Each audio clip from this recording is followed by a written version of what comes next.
ಅವರಿಬ್ರು ಜೈಲಿನ ದೋಸ್ತಿಗಳು. ಹೊರಗ್ ಬಂದ್ಮೇಲೆ ಮೈ ಬಗ್ಗಿಸಿ ದುಡಿಯೋದ್ ಬಿಟ್ಟು ಸರಗಳ್ಳತನಕ್ಕಿಳಿದಿದ್ರು.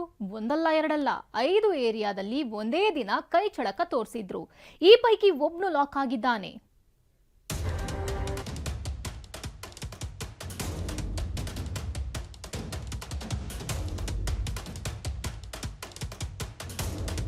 ಕುತ್ತಿಗೆಗೆ ಲಾಂಗ್ ಇಟ್ಟು ಚಿನ್ನದ ಸರ ದೋಚಿದ್ರು ಖದೀಮರು. ಓರ್ವ ಸರಗಳನ್ನ ಬಂಧನ, ಮತ್ತೊಬ್ಬ ಪರಾರಿ, ಕಾಕಿ ಬೇಟೆ. ರಾತ್ರಿ ವೇಳೆ ವಾಕಿಂಗ್ ಮಾಡೋ ಮಹಿಳೆಯರೇ ಮಿಸ್ ಮಾಡಿದೆ ನೋಡಿ. ಕಳೆದ ತಿಂಗಳು ಅಂದ್ರೆ ಸೆಪ್ಟೆಂಬರ್ 13ರಂದು ಗಿರಿನಗರ, ಹನುಮಂತನಗರ, ಕೋಣನಕುಂಟೆ ಸೇರಿ 5 ಏರಿಯಾಗಳಲ್ಲಿ ಸರಗಳರು ಕೈಚಳಕ ತೋರಿಸಿದ್ರು. ಬೈಕ್ನಲ್ಲಿ ಬಂದ 2 ಚೋರರು ರಾತ್ರಿ ವಾಕಿಂಗ್ ಮಾಡ್ತಿದ್ದ ಮಹಿಳೆಯರ ಕುತ್ತಿಗೆಗೆ ಲಾಂಗ್ ಇಟ್ಟು ಚಿನ್ನದ ಸರಗಳನ್ನ ದೋಚಿ ಎಸ್ಕೇಪ್ ಆಗಿದ್ರು.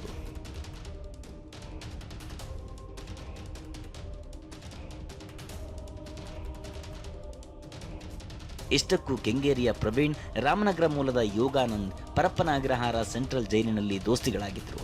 ಜೈಲಿಂದ ಹೊರಗೆ ಬರ್ತಿದ್ದಂತೆ ಸರಗಳತನಕ್ಕೆ ಇಳಿದಿದ್ರು. ಸೆಪ್ಟೆಂಬರ್ 13ರಂದು ನಗರದ 5 ಕಡೆ ಲಾಂಗ್ ತೋರಿಸಿ ಚಿನ್ನಾಭರಣ ಎಗರಿಸಿದ್ರು. ಇದೀಗ ಗಿರಿನಗರ ಪೊಲೀಸರು ಪ್ರವೀಣ್ ಎಡೆಮುರಿ ಕಟ್ಟಿದ್ದಾರೆ. ತಲೆಮರೆಸಿಕೊಂಡಿರುವ ಯೋಗಾನಂದ್ ಪತ್ತೆಗೆ ಬಲೆ ಬೀಸಿದ್ದಾರೆ.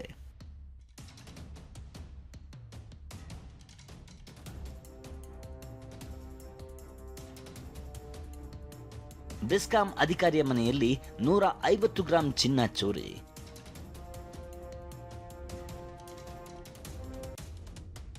ಇತ್ತ ಅರಶಿನಕುಂಟೆಯಲ್ಲಿ ಬೆಸ್ಕಾಂ ನಿವೃತ್ತ ಅಧಿಕಾರಿ ರಮೇಶ್ ಎಂಬುವರ ಮನೆಗೆ ಖದೀಮರು ಕನ್ನ ಹಾಕಿದ್ದಾರೆ. 2 ದಿನದ ಹಿಂದೆ ರಮೇಶ್ ಮನೆ ಲಾಕ್ ಮಾಡಿ ಬೆಂಗಳೂರಿನಲ್ಲಿ ಚಿಕಿತ್ಸೆಗೆಂದು ಬಂದಿದ್ರು.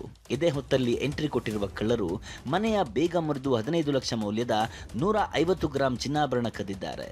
ನೆಲಮಂಗಲ ಪೊಲೀಸರು ಮನೆಗಳ್ಳರಿಗಾಗಿ ಹುಡುಕಾಟ ನಡೆಸಿದ್ದಾರೆ. ಬೆಂಗಳೂರಿನಿಂದ ವಿಕಾಸ್ ಜೊತೆ ಮಂಜುನಾಥ್, TV9 ನೆಲಮಂಗಲ.